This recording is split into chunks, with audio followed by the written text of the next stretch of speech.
ایک استاد تھا، وہ اکثر اپنے شاگردوں سے کہا کرتا تھا کہ یہ دین بڑا قیمتی ہے۔ ایک روز ایک طالب علم کا جوتا پھٹ گیا۔ وہ موچی کے پاس گیا اور کہا، میرا جوتا مرمت کر دو، اس کے بدلہ میں تمہیں دین کا ایک مسئلہ بتاؤں گا۔ موچی نے کہا، اپنا مسئلہ رکھ اپنے پاس، مجھے پیسے دے۔ طالب علم نے کہا، میرے پاس پیسے تو نہیں ہیں۔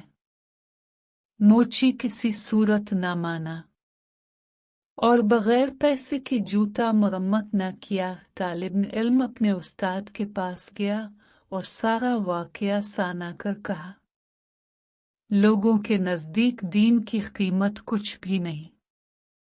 استاد عقل مند تھے، طالب علم سے کہا، اچھا تم ایسا کرو، میں تمہیں ایک موتی دیتا ہوں، تم سبزی منڈی جا کر اس کی قیمت معلوم کرو۔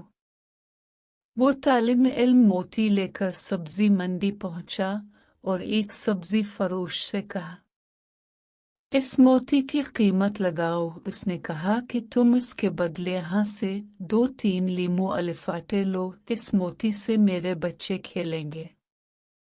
وہ بچہ استاد کے پاس آیا اور کہا، اس موتی کی قیمت 2-3 لیمو ہے۔ استاد نے کہا، اچھا اب تم اس کی قیمت سانار سے معلوم کرو۔ وہ گیا اور پہلی ہی دکان پر جب اس نے موتی دکھایا تو دکاندار حیران رہ گیا۔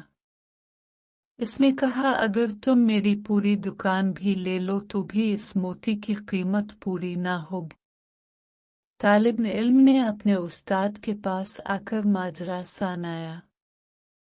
استاد نے کہا، بچے، ہر چیز کی قیمت اس کی منڈی میں لگتی ہے۔ دین کی قیمت اللہ کی منڈی میں لگتی ہے، اس قیمت کو اہل علم ہی سمجھتے ہیں۔ جاہل کیا جانے دین کی قیمت کیا ہے۔